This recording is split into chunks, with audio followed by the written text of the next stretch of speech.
Hechos capítulo 19. Pablo en Efeso.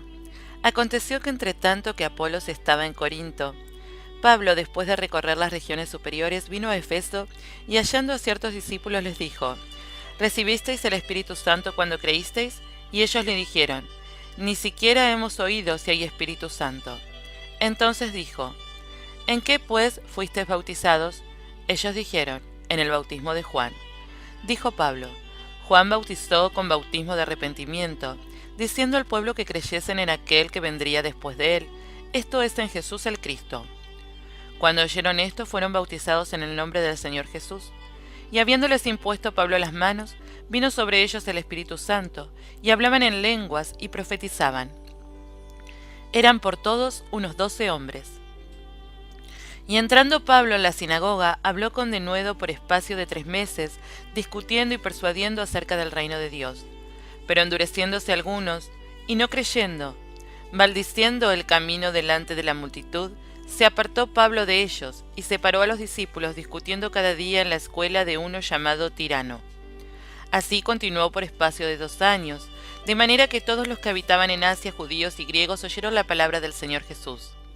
Y hacía Dios milagros extraordinarios por mano de Pablo, de tal manera que aún se llevaban a los enfermos los paños o delantales de su cuerpo, y las enfermedades se iban de ellos, y los espíritus malos salían. Pero algunos de los judíos, exorcistas ambulantes, intentaron invocar el nombre del Señor Jesús sobre los que tenían espíritus malos, diciendo: Os conjuro por Jesús, el que predica Pablo. Había 7 hijos de un tal Esceva, judío, jefe de los sacerdotes, que hacían esto. Pero respondiendo el espíritu malo dijo: A Jesús conozco, y sé quién es Pablo, pero vosotros, ¿quiénes sois? Y el hombre en quien estaba el espíritu malo, saltando sobre ellos y dominándolos, pudo más que ellos, de tal manera que huyeron de aquella casa, desnudos y heridos. Y esto fue notorio a todos los que habitaban en Efeso, así judíos como griegos, y tuvieron temor todos ellos. Y era magnificado el nombre del Señor Jesús, y muchos de los que habían creído venían confesando y dando cuenta de sus hechos. Asimismo, muchos de los que habían practicado la magia trajeron los libros y los quemaron delante de todos, y hecha la cuenta de su precio, hallaron que eran 50.000 piezas de plata. Así crecía y prevalecía poderosamente la palabra del Señor. Pasadas estas cosas, Pablo se propuso en espíritu ir a Jerusalén después de recorrer Macedonia y Acaya, diciendo: Después que haya estado allí, me será necesario ver también a Roma. Y enviando a Macedonia a 2 de los que le ayudaban, Timoteo y Erasto, él se quedó por algún tiempo en Asia. El alboroto en Efeso. Hubo por aquel tiempo un disturbio no pequeño cerca del camino, porque un platero llamado Demetrio, que hacía de plata templecillos de Diana, daba no poca ganancia a los artífices, a los cuales, reunidos con los obreros del mismo oficio, dijo: Varones, sabéis que de este oficio obtenemos nuestra riqueza.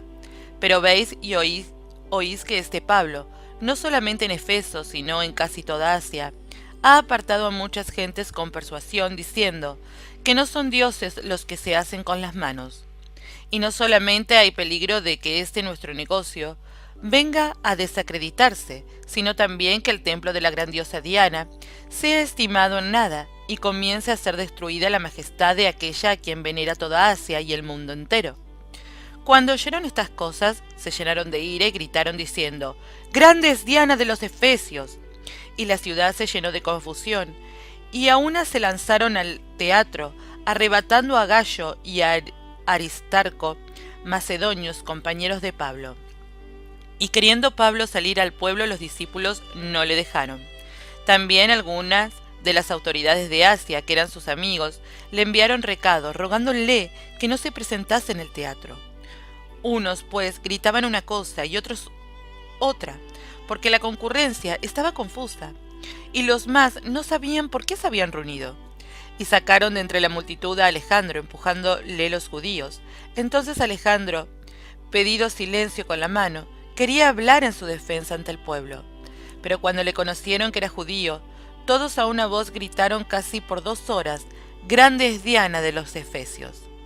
Entonces el escribano, Cuando había apaciguado la multitud, dijo: Varones efesios, ¿y quién es el hombre que no sabe que la ciudad de los efesios es guardiana del templo de la gran diosa Diana y de la imagen venida de Júpiter? Puesto que esto no puede contradecirse, es necesario que os apaciguéis, y que nada hagáis precipitadamente, porque habéis traído a estos hombres sin ser sacrílegos ni blasfemadores de vuestra diosa. Que si Demetrio y los artífices que están con él tienen pleito contra algunos, audiencias se conceden, y procónsules hay, acúsense los unos a los otros, y si demandáis alguna otra cosa en legítima asamblea se puede decidir, porque peligro hay de que seamos acusados de sedición por esto de hoy, no habiendo ninguna causa por la cual podamos dar razón